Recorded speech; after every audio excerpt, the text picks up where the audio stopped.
To start filming and a storm has just rolled in and it's got hail and everything, and that is pretty much the perfect intro to this video. Hey guys, welcome back to another video. So this video is a little bit of a work update. I know I mentioned a couple of weeks ago, and I've mentioned it a couple of times on my Instagram, that there's been a few things happening at work that I couldn't really talk about, or I didn't want to talk about until I got a resolution, and we're almost at a resolution, I believe. So I'm just sitting down and doing this video now, and I really hope that by putting it out there and talking about it, it will do two things. The first is I'll just move on from it, process it a little bit more, and then just move on from it. And then the second thing is hopefully it can be of some support, help, guide, and just for other people in some way, because look, I don't have any bad vibes towards the company I'm currently working for, but the way I've been treated is pretty piss weak and pretty piss poor from an organization that is constantly promoting not only that they want to empower females in the sports administrative field to be both in the sport and, you know, be behind the scenes and to reach more seniority and take on leadership roles, but also as a company that is always sprouting that it wants to support its employees, you know, both at work and, you know, in their personal lives. So yeah, this is pretty piss weak. So to really tell this story, I'm going to have to tell it in three phases. The first is obviously I'll have to give you a little bit of back history about the organization I work for, how this situation evolved, and just a few little things so that you understand how we reached this position. Then obviously I'll talk about the situation itself and the process that's been ongoing. And then finally, I'll tell you the resolution that I'm hoping to get today. And then just the things that I've learned from it, the takeaways that you also could hopefully learn from it. Yeah, so that will obviously be shot a little bit in the future because I don't think I'll get informed today. I think the decision will be made today, but I don't think I'll know for a day or so the decision. And yes, I can see in the monitor my hands. I got tanned on my arms at training on Saturday, but my hands didn't tan, so I tried to even it out, and it's just been a disaster. Would not recommend. The product is fine, but yeah, just don't touch your hands. All right, so let's give you a little bit of a backstory now.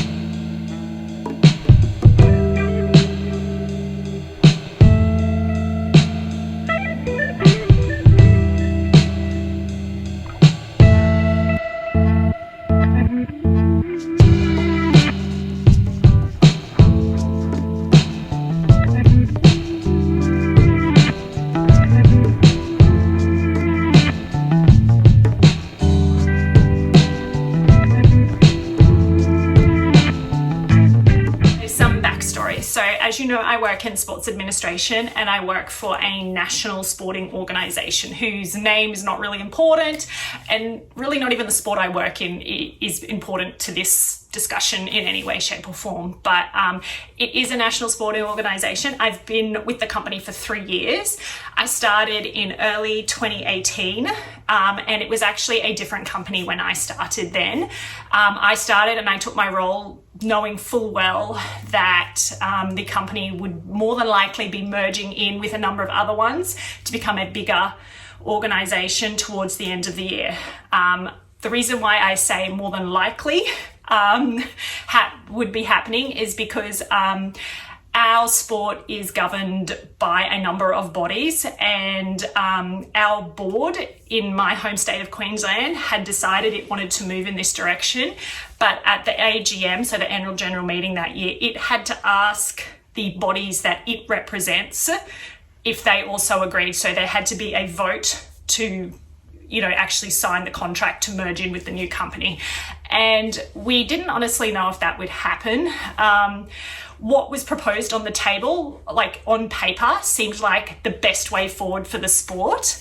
And it just seemed like you get us all together, we're a bigger company, we have, you know, more marketing behind us, you know, more ability to campaign and get things off the ground. And you don't have so many little people for one sport arguing for like a very small, you know, piece of revenue pie. So the idea was we're all together, we all just get the revenue and we split it evenly to keep the sport going and growing in the state. And it's run nationally, so we all have the same objectives and we all use the same systems and processes, and you can learn, you can take the best of what was working in each state for each smaller organization and have this optimal organization. Incredibly enough, it actually got up unopposed and everyone voted in favor of it, which generally there was just this moment of silence after the vote happened. And it was just like, wow, everyone voted in favor. And we were told from the outset, we were promised two things. One, you'll never be worse off under this company's this agreement with this organization. And the second is there will not be any redundancies. So all staff were maintained and transferred across to the new organization. One of the big things I did was putting leave across and everything you'd entitled. So if you've been with the company for 9 years and you were getting your 10-year like long service leave the next year, I had to document all that so that if you went to take it the next year, you were definitely entitled to it. All the leave you had accrued during the year, that sort of went across, just all that sort of stuff. And yeah, so that happened. It happened in September. And yeah, it was not a smooth transition. During that time, the first few months were very rocky. And we lost our CFO, so Chief Financial Officer. He resigned due to stress. And I can completely understand why. Now, looking back, at the time, we all thought, oh, we're having all these issues and he's just copping out. But it was not that at all. The senior staff, basically, if it didn't fit very neatly into whatever area of the company they were in charge of, they just didn't do it. And so it kind of got dumped on the CFO of the time. And he basically he took some stress leave and he just never came back. So, 3 months into this new company, we lost the CFO, and then things progressively got worse. We were meant to streamline processes, and obviously the revenue base we had to draw from dramatically increased. So the original company had a very small operating budget, and the other companies that merged in brought their operating budget. So suddenly we had this bigger pool of money. And to be completely honest with you, the senior staff just went crazy. No one looked at their budgets, no one followed their budgets, no one tracked on their budgets, they just spent. And I'm saying they spent frivolously. Like, basically, if you had a meeting with someone, they would fly up to a meeting. Like, if it was a 10-minute meeting, it was ridiculous. We had senior staff going and renting really high-end cars to run around in for tournaments and events in their own state. That was just how ridiculous it was. We had, just before the office shut for Christmas, we had a compulsory all-staff get-together, and we all flew down to the head office in Victoria, and we stayed in a high-end hotel room, and everyone had their own hotel room. We got buffet breakfasts. We went out for this elaborate meal, and if you wanted to go and see things, you could just get in a cab and put it on your corporate credit card. I have no idea what that few days cost the company, but it was something insane. Anyway, at the end of that first year, just before the anniversary of the first year, we had a mass round of redundancies. I will never forget that day. It just started like any other day, and we all came in, and we found out that a particular senior manager was coming up that day along with HR, and I didn't think anything of it because that senior manager had nothing to do with me. I didn't even have a senior manager at that time because they were still looking for a new CFO. My boss had been filling that role temporarily, and they basically came up and they let go one of the women in our office in a team, and then eventually the woman she'd worked with was pretty much bullied out of the company. And after that happened, we all just got told we had to get on an all-staff meeting, and our CEO came on the line and basically just listed off 10 people who got made redundant and were frog marched out the door that day. We didn't get to say goodbye to them or anything. It was quite frankly horrible and a pretty dark day in our organisation. I don't think they ever actually wanted to tell us why we had this mass round of redundancies, but staff just kept calling for it, and it was really just shooting the culture in the company through the floor. And so what they ended up telling us at the next all staff meeting was that we had made massive losses in the first year. And I'm not talking like $100, $200. We had made millions of dollars of losses because the senior staff had just overspent in every way possible. And we didn't have anything to show for it. And to be completely honest for you, from that 1 year mark on, things have just never been right in this company. We have gone through so many restructures trying to get it right. We probably almost went without a CFO, so Chief Financial Officer, for the better part of a year. We finally did get a CFO. He's the big high boss in charge of my team. And he came up because he would also double as the company secretary, which is not uncommon. Generally, your CFO is your company secretary because he needs to work very closely with all the senior staff and the board, directors, whatever. And the national board met in Queensland that month, and he came up. And he basically came up to make our old CFO redundant. So yeah, looking back, our new CFO was never, ever happy that his second most senior member of staff was in Queensland. So pretty much 2020 started like the year before. We were still in the hole, and we were still in debt. And they'd made all these changes, and they weren't really changes that benefited anyone other than to save money. And they were basically saving money and cutting corners in the services we were meant to provide. So the people on the ground were meant to do a lot more with a lot less money. Meanwhile, the senior staff were still making an argument to get top of the line iPhones supplied by the company when they didn't need them. So that's sort of where we started 2020. But two big things happened in 2020. The first is obviously COVID. We had a global pandemic that basically shut everything down for a period of time. And the other big thing we had was the national board looked at the CEO and pretty much gave him an ultimatum. And that was either you resign and you take your dignity and your reputation intact, or we force you out, and that's what happens. So we basically came back from Christmas, I'm pretty certain it was, and we had the first major event of the year, which was in Queensland, and at the board meeting they had up here during that event, our CEO announced his resignation, and it would be effective from March. So he would see us through the few big tournaments at the start of the year, and then he would finish up.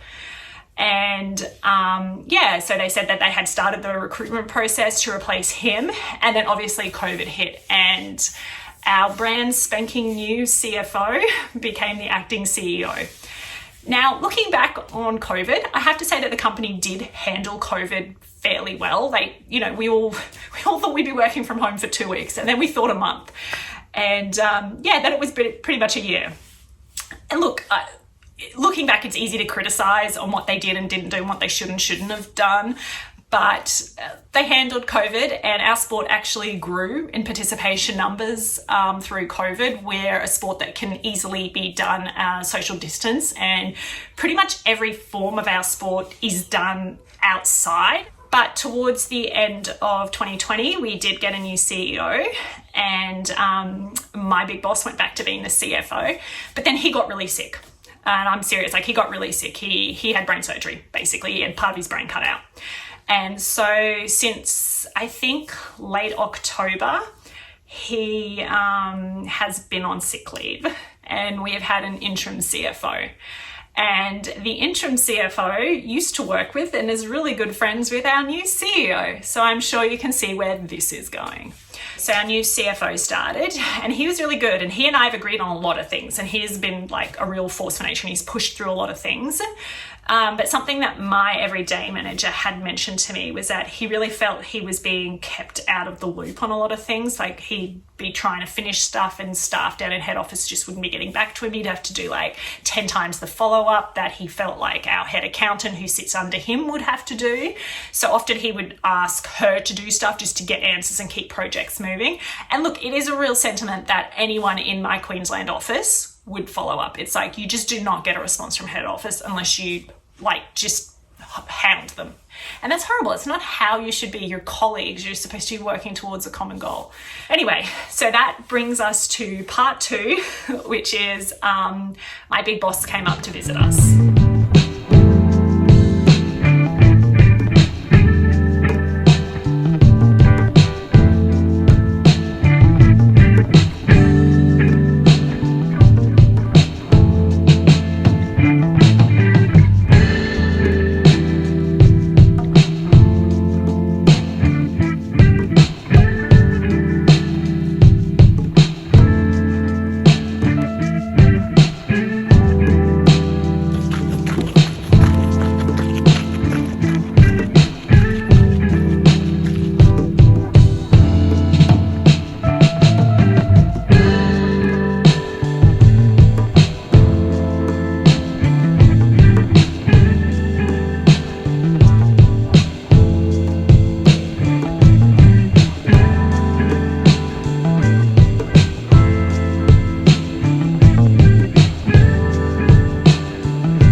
The day that he decided, well, he announced he was coming up, we also had an all staff meeting. So, and it was just after lunch. It was a really oddly timed staff meeting. So we were having lunch downstairs, and we're only a very small office now in Queensland. We've lost a lot of people since the merge. And we were just having lunch downstairs, and we were kind of just mucking around, clowning around. I think we were watching something on TV and we were mocking it. Anyway, one of the guys just announced he wanted some chips to eat at the staff meeting. So I was like, I'll go for a walk for you down to the servo. Great. So we go off down for a walk to the servo, and we come back, and I come back to a missed call from my big boss and an email that says verbatim, "Hi Lauren and my manager." So it's emailed to both of us. "A few things have fallen in place and I'll be up tomorrow. Let's meet at 10 a.m. And I read that, and I looked over to my boss and I was like, well, we're losing our jobs tomorrow. And he pretty much just looked at me and was like, yep, we are definitely losing our jobs tomorrow. And I was like, well, that sucks. I honestly didn't know how to take it. I have been made redundant once before from another job in the sporting sphere. And honestly, it was a completely different set of circumstances. That company was going under, and they are still around now, but they've drastically scaled back their staff and the services they offer. So it was really nothing to do with me. It was just to do with the fact that they had no money. And that was a lot easier to take than this, when the sport is supposedly thriving and undergoing a massive growth sphere, and they're basically telling you you're not needed. So anyway, I go off into one of our little conference rooms and I call my boss back, and I'm like, hey. And he's like, yeah, hey, how are you? I'm like, and I'm thinking to myself, are you serious? I'm about to lose my job. I'm not that great. And that's pretty much what I said to him. Normally I'm like a lot better at being more professional, but I was just like, are you kidding me? You've bold-faced lied to us, because we had asked like numerous times throughout the last year with all the restructures, should we be looking for new jobs? Are our jobs on the line? How's this going? Because we had seen staff leave and never be replaced. And yeah, so they were like, no, we don't want to pull resources out of the States. You're very much a valid part of the team, and now you're pretty much going to make us redundant. And he was like, oh, don't worry about it. He said, we'll talk more about it tomorrow. I go in to speak to our state manager to basically give him the heads up. And while I'm in there talking, my boss rings him, and I'm like, look, I'll let you take that call. He's like, no. He's like, this is the time. No. He's like, this is not a time for that. He's like, you tell me your fears. Like, which really surprised me, because up until this stage, we'd kind of just rolled with the punches. Like, we'd lost so many staff members, but basically we used to spread across 2 units, and we now all fit down one end of the unit. We're basically a ghost town in our office. And so we had the staff meeting, and then our state manager just got myself and my boss to hang around, and we had a chat, and he said, I spoke to your big boss, and he's definitely coming up tomorrow. He wouldn't tell me what it's about, so let's put some things into place. And we just had a chat about it, and we basically concluded the best that we could hope for to wrap everything up would be a really long redundancy period, and that would allow 2 things. It would allow the office to transition to life without both myself and my boss, because our roles touch in basically every corner of the organisation, and things that the staff in our state could rely on us to know, they now wouldn't be able to just know. They'd have to try and figure out where to source that information. And then the other thing is obviously a nice long redundancy period lets you find another job before you finish up. So that's pretty much where we left it. I got in my car and I drove home that night.